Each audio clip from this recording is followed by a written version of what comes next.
Welcome to Roma village story. Hi বন্ধুরা, দেখো চলে এসেছি আবার তোমাদের সঙ্গে ভিডিও শেয়ার করতে। আর সকাল সকাল চা খাওয়া হয়ে গেছে। আজকে হচ্ছে মিস্ত্রি কাজে আসে না, আর কালকেও আসে না।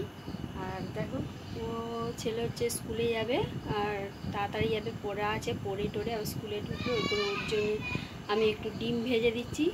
ডিম ভাজা দিয়ে মুড়ি খেয়ে চলে যাবে ও। তারপর আমি ডিমটা ভেজে নিচ্ছি। আমার ডিমটা ভাজা হয়ে গেছে। তারপর চলে যাব। দেখো আমি একটু জামা কাপড় ভিজিয়ে দিচ্ছি। ওদের জামা কাপড় একটু নোংরা হয়েছিল, আর গরম যা পড়েছে, একবার পরলেই ঘামে একবারে, আর দ্বিতীয়বার পরা যায় না।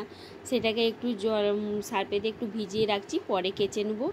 আর দেখো এইদিকে বৃষ্টি নেমে গেছে, আর রান্নাটাও উনুনে বসিয়ে দিয়ে দিচ্ছে আঁচে। আর বৃষ্টি হলে তো প্রচুর উনুনের ওপর থেকে একবার এত বৃষ্টি লাগবে, পাইপ দেওয়া উনুন, ওখান থেকে পুরো জল লাগবে। আর এখানে দেখো তরকারি বানানোর জন্য আমি কাঁকরোল, আলু আর পেঁয়াজ কেটে নিয়েছি। আজকে কাঁকরোলের তরকারি বানাবো। আর ওইদিকে ভাতটা করে দিয়েছি, এইদিকে তরকারিটা বানিয়ে নিচ্ছি। আমি কাঁকরোলটাকে আগে ভেজে নিচ্ছি, তারপর আমি আলুটাকে ভেজে একটু হালকা করে তারপর ওর মধ্যে পেঁয়াজটাকে তুলে দেবো। পেঁয়াজটা ভাজা ভাজা হয়ে এলে আমি নুন, হলুদ গুঁড়ো আর লঙ্কার গুঁড়ো দিয়ে দেবো। দিয়ে আমি নাড়াচাড়া করে জলটা দিয়ে দেবো। আমার কিন্তু তরকারি একদম রেডি, কাঁকরোল আলুর তরকারি।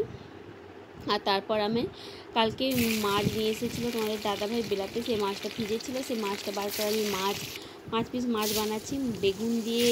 আর এটা হচ্ছে কাতলা মাছ দিয়ে বেগুন দিয়ে একটু কাই ভাব ঝাল করব। আর এইদিকে দেখো আমার আজকে বেগুন দিয়েই বানাচ্ছি, কেমন লাগবে দেখাই যাবে খেয়ে। তারপর দেখলাম খুব ভালোই লাগবে হয়তো। তারপর দেখো এখানে আমার মাছটা কিন্তু একদম রেডি হয়ে গেছে। আর তারপর আমি একটু চালতা নিয়ে এসেছিলো, সেই চালতার আজকে চাটনি করব। চালতার ডাল করেছিলাম, আজকে চালতার চাটনি করব। চালতার চাটনি নাকি খুব সুন্দর লাগে বলে সবাই, আমি করিনি, প্রথমবার করব। দেখো পাঁচফোড়ন আর সর্ষে দিয়ে আর চালতাটাকে একটু কেটে আর থেঁতো করে নিয়েছি শিলের মধ্যে, দিয়ে আমি চালতাটা তুলে দিয়েছি। দিয়ে একদম চাটনি রেডি। এবার খেতে বসে যাব, দেখবো এবার রেসিপিগুলো কেমন হয়েছে। কিন্তু দারুণ হয়েছিল চালতার চাটনিটা। দেখো সবাই খেতে বসে গেছি।